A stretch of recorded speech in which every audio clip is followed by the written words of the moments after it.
20वीं सदी का वो तारीख दूर था जब दुनिया ने एक खौफनाक ख्वाब देखा जिसे हम दूसरी आलमी जंग कहते हैं। पहली जंग अजीम के बाद यूरोप में बदले की आग सुलग रही थी जिसने नाजी जर्मनी के ज़हूर को मुमकिन बनाया। एडोल्फ हिटलर के साये में जुल्म और तौसी पसंदी के अज़ाइम ने दुनिया को एक और तबाही के दहाने पर ला खड़ा किया।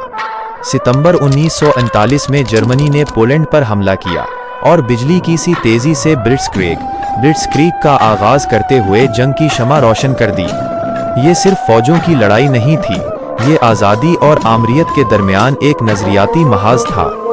फौजी ताकत और खौफ व हिरास फैलाने वाले हथियारों ने बहुत जल्द मगरबी यूरोप को घुटनों पर बिठा दिया, यहाँ तक कि फ्रांस भी शिकस्त खा गया। बरतानिया विंस्टन चर्चिल की क़यादत में अकेला डटा रहा और लंदन की फ़िज़ाई जंग में अपनी बका के लिए लड़ा। 1941 में हिटलर ने अपने मुआहदे को तोड़ा और ऑपरेशन बारबारोसा के तहत सोवियत यूनियन पर हमला करके मशरिकी महाज खोल दिया। रूस की शदीद सर्दी और स्टालिनग्राड की खूनी जंग ने नाजियों की नाकाबिले शिकस्त ताकत का भरम तोड़ दिया। इधर बहरुल काहिल में जापान ने पर्ल हार्बर पर हमला करके अमेरिका को जंग में घसीट लिया, जिससे ये जंग हकीकी मानों में आलमी हो गई। इत्तेहादी ताकतों ने शुमाली अफ्रीका से लेकर बहरुल काहिल के जजीरों तक हर महाज पर जवाबी कार्रवाई शुरू की। जून 1944 में डी-डे का फैसला कुन दिन आया जब इत्तेहादियों ने नॉर्मंडी के साहिलों पर सबसे बड़ी समंदरी यलगार की। मगर इस सबसे बढ़कर इंसानियत के खिलाफ सबसे बड़ा जुर्म होलोकास्ट था, जिसमें लाखों मासूम जानें ली गईं।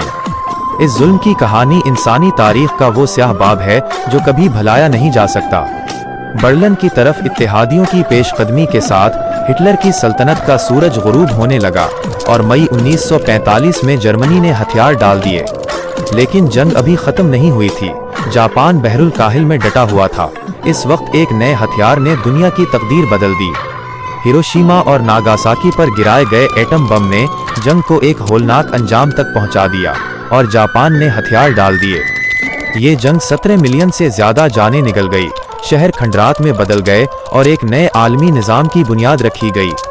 अक़वाम मुत्तहिदा का क़याम इसी तबाही के नतीजे में अमल में आया ताकि दुनिया दोबारा कभी ऐसी जंग न देखे। दूसरी आलमी जंग हमें याद दिलाती है कि आज़ादी और अमन की कीमत बहुत ज़्यादा है।